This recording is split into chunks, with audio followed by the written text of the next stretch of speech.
It's Friday, January 23rd, 2026. We've got some arrests, we've got some douches in Congress, and we've got Ask or Tell Me Anything next on the AM Update. Thank you again for making it through another week on the AM Update with me. I appreciate each and every one of you for listening.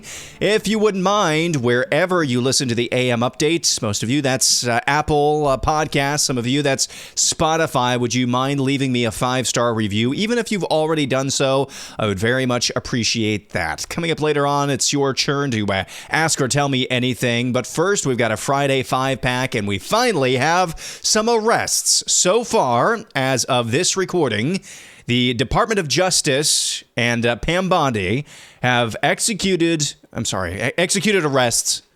Freudian slip.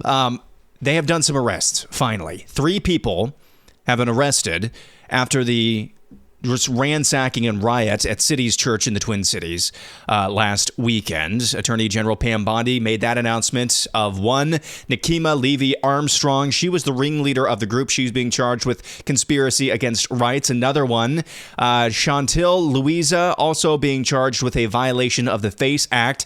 And William Kelly, also being charged with conspiracy against rights. You may recall he was probably the most vocal or visible rioter at that church. Here's what he sounded like. All these comfortable white people who are living lavish, comfortable lives while children are dragged into concentration camps. You're living real life, nice lives with your lattes, doing absolutely nothing for your Latino and Somali brothers and sisters.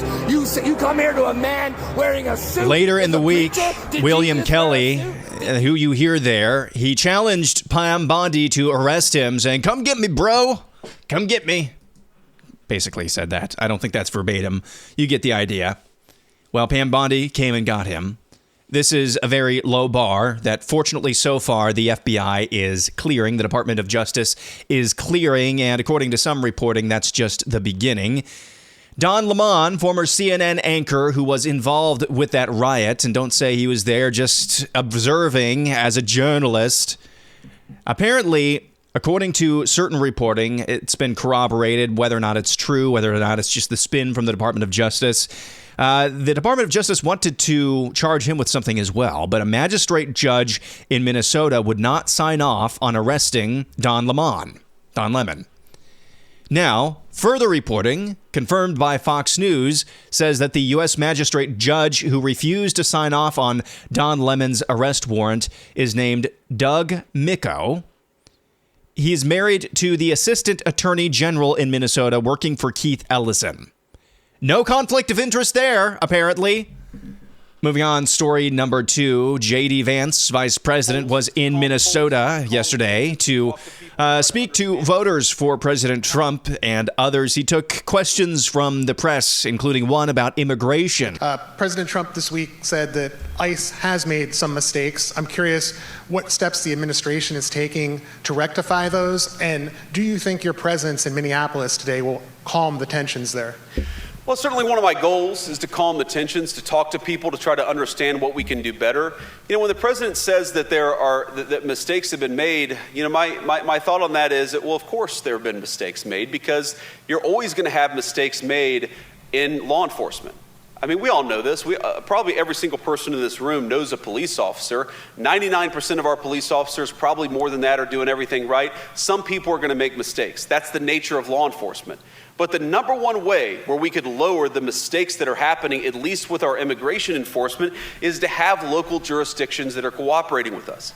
There are some very basic things that would make Minneapolis look Memphis, Tennessee, a blue city where you do not have this chaos in immigration enforcement because the local police and the local authorities are cooperating with us. So when you look at Memphis, Tennessee, or Austin, Texas, or any other community virtually across the United States of America, and you don't see the same level of chaos in Minneapolis, the natural conclusion is that it's not what ICE is doing in Minneapolis, it's what Minneapolis authorities are doing to prevent ICE from doing their jobs. And that's exactly what's happening.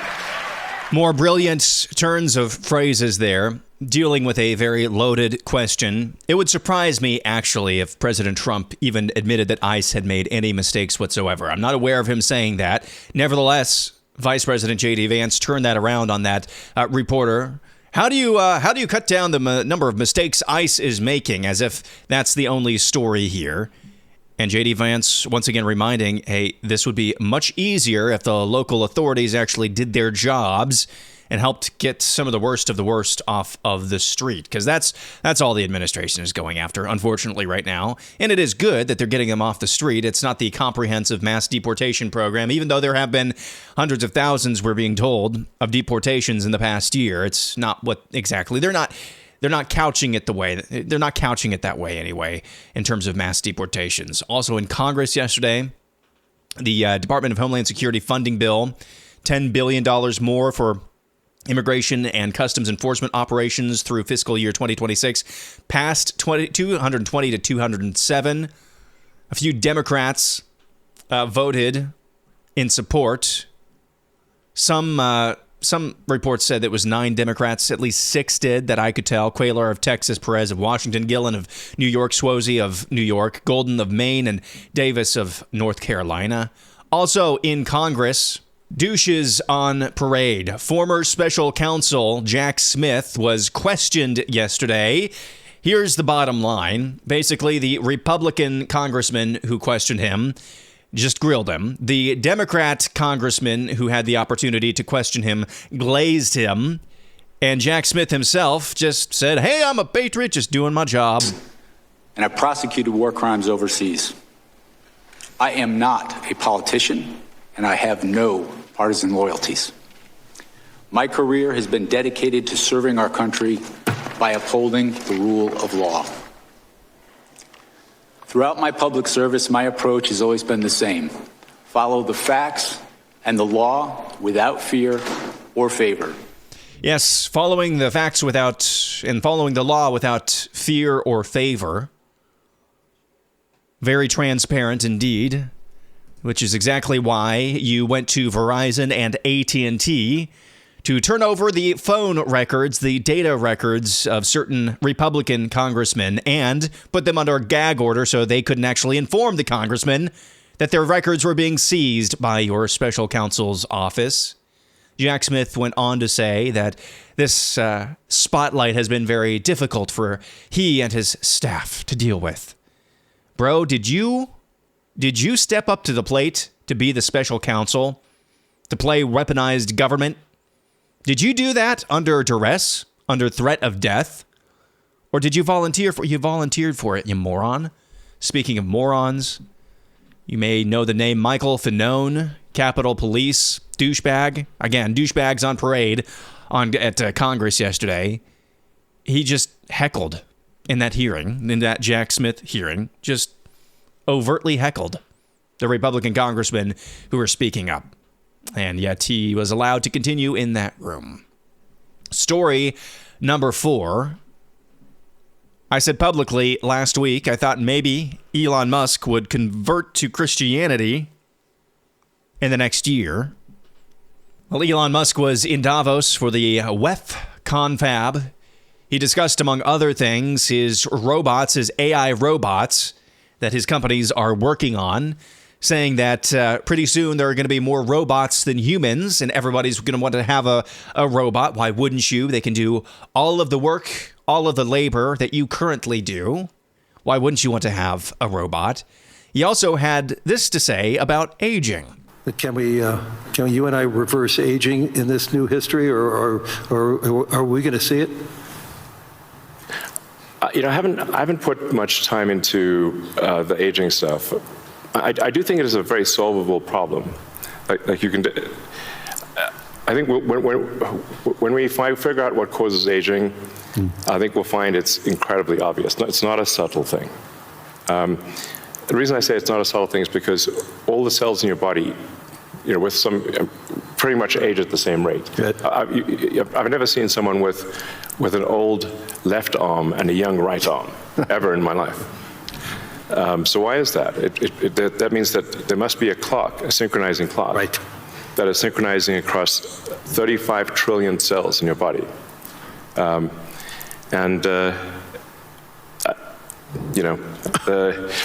is some benefit to death, by the way.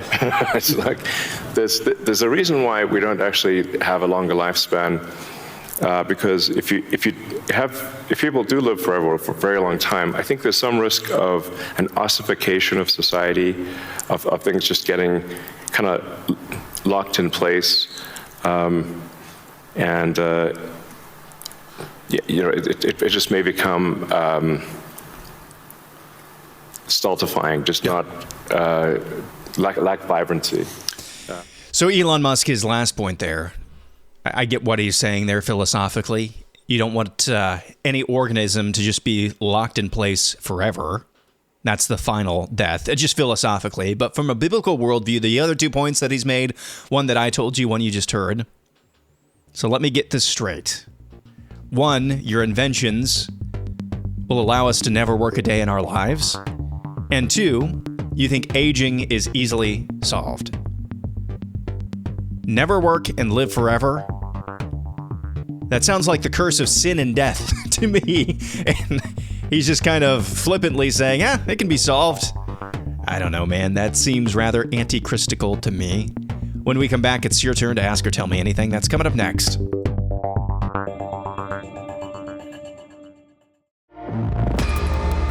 All right, let's start with Country Squire on Ask or Tell Me Anything. Do you have any special preparations for the Snowmageddon we've been told is coming this Saturday? I don't know, man. Some of these wild projections from a couple of days ago that have been tempered now had like 24, 30 inches in Tennessee. I don't think you guys are ever going to get that much. Up here where I live in Iowa, we're not supposed to get pretty much anything. What we are going to get is a lot of cold, which that's January in the Midwest for you. No complaints there. For the rest of y'all who are maybe under the crosshairs of this storm, of this winter storm, that you live in an area where the infrastructure and the public works are not exactly accustomed to large amounts of snowfall. Yeah, I mean, I would make a few extra preparations to make sure you have enough food. Make sure you're not going to go hungry over the next couple of days, because you might be truly snowed in. So no, I don't have any special preparations. We are going to stay in out of the cold all weekend, though. Bob says, Royce White and Michelle Tafoya both running for Senate. Any pros and cons on each candidate? Well, the con with Royce White is that I think he's bat crap crazy. The plus side is that he's bat crap crazy, so there's that. Michelle Tafoya, I think the pros are way higher. The ceiling is way higher. Royce White has said so many crazy things on podcasts, so many let's just call them unsavory things. The Democrats, I mean, he's tried to run for office before. I don't think he's really ever been successful. Michelle Tafoya, she's already got high name identification. She's a great communicator, and she's liked right now anyway. She's very much liked. So the con with Michelle Tafoya is that she's not running for governor. Christian Philosopher says, when someone in the UK finally rises up and drives the mass migrants out of England, will he be known as St. Patrick II? Well, let's find out. I'd like to see it first, and then we'll settle on names later. Jay Breezy says, Dodger fan, I need to start writing these things down. I had a good one, but it's long been gone or forgotten. Jay Breezy, you're absolutely right. If you have something for Ask or Tell Me Anything, write it down when you think of it, because I'm great at that. Especially when it comes to like Costco lists. Always write it down when I think something we need at Costco or elsewhere. I do a great job at writing those things down. And I never, ever get to Costco and text Bella, hey, what did we talk about? Didn't we need something? I've never done that before in my life. Every week. Got another question about this winter storm and cold weather moving in. Daniel Garrett, you've probably seen these forecasts. Exploding tree risk up in Minnesota and the upper Midwest. That'd be Wisconsin, the Dakotas, Minnesota. Apparently, it's going to get so cold quick enough there that there is a risk for a phenomenon called exploding trees. I guess the pressure and from the ice builds up so quickly within trees that they actually can snap, or the appearance of exploding from the inside out. This would be the first time I've ever heard of that. I've looked up some videos on YouTube. I'm still convinced maybe this is just a big hoax. I've like I said, I've looked up videos on YouTube, and there's a few purported videos showing exploding trees, but maybe that's just AI. I don't know. But Daniel, I've never heard of that before, up until this year. Let's go to this one. James says, I know why we want Greenland, and we also don't want China to get its resources, but why are we letting China buy land in the United States? Oh, there's no good answers to that question at all. Maybe we should start with that before we worry about Greenland. I know it's been a topic of conversation, and obviously more velocity is needed on that matter. But yeah, I would like to see that 100% wholly addressed, at least in the lower 48, in Alaska, in Hawaii, until we start thinking about Greenland. But we are where we are. Let's go to Joel, who has this from his neck of the woods, perhaps, in Minnesota. 18-year-old savage daycare employee confessed to intentionally suffocating infant boy. An 18-year-old former employee of a savage Minnesota daycare confessed to intentionally suffocating two children, one of whom died last fall. The employee, identified as Thea Ludmilla Russell, is in custody and will face a second-degree murder charge as well as additional charges. The employee at Rocking Horse Ranch called 911 on September 22nd of last year to report a child, later identified as 11-month-old Harvey Mucklebust, that he was not breathing. Authorities responded, and the boy was taken to a hospital where he later died. 3 days prior, Savage police went to the daycare on a report of an unresponsive 4-month-old with with blood under their nose and mouth. 2 hours before the 911 call about Muckleburst, that same child was found in a similar state, though police were not called to respond. So number one, this person, Thea, if you can call this person a human being, hope she rots in prison for the rest of her life. Number two, I absolutely detest these stories, but it happens. In my little town that I live in, on the ex-urban side of Des Moines, had a story not too long ago, a couple of years ago, about a woman who had a child, lived with her parents, at least her dad anyway. I don't think either of them were necessarily high functioning. Had the baby. It was alive for, I think, a couple of weeks. And then I think they got maybe sick of the crying, and so they just left it in a ditch. Left the baby. Baby, it was a baby boy, if I remember correct. Just left the baby in the ditch. These are stories, however, that will always happen in a fallen world. I've always hated these stories. I hate them. I have a visceral reaction now that I'm a parent. But I think there is one thing, if it can be avoided at all, whether it's church friends, whether it's parents, trusted family, if it can be avoided, and again, I'm not trying to cast any sort of negative judgment or condemnation if you're just in a situation where it has to be this way in your family. But when I see stories like this one in particular, do not put your kids in daycare. If it can at all be avoided. I'm really, really, really thankful that when Bella was still working after she had Ben, both of Ben's grandmas, my mom and Bella's mom, my mother-in-law, were more than willing to watch him every day of the week. They'd coordinate on schedules. Sometimes it'd be a few hours, sometimes it'd be more. But they watched Ben. And if you're a grandparent who, you've got sons and daughters close by who are having children of their own, perhaps maybe more than raising up kids who want to get married and have kids of their own, perhaps even more than that, maybe the best legacy you can give while you begin, or you're in the middle of your final lap, maybe one of the best legacies you can leave is by offering services such as that to your kids. I'm really fortunate on both sides of the family that they want to spend time with with the grandchildren. And I'm really fortunate that they're close by. And I know that's not the same situation that everybody is in. But in this particular story, and there's stories like this seemingly every week, once a month that I see anyway, even if it's local, something national, something like this, involving daycares. And again, I understand some families' situations can't be helped. But if it can be helped on any level, avoid those things like the plague. I think that's going to do it for an Ask or Tell Me Anything. Bella and I will be back tomorrow for another edition of No Suck Saturday. Hopefully you'll join us then. If not, we'll have our week in review, Listener's Digest on Sunday, and back with a fresh AM update, God willing, on Monday. Have a wonderful weekend. We'll catch you again then.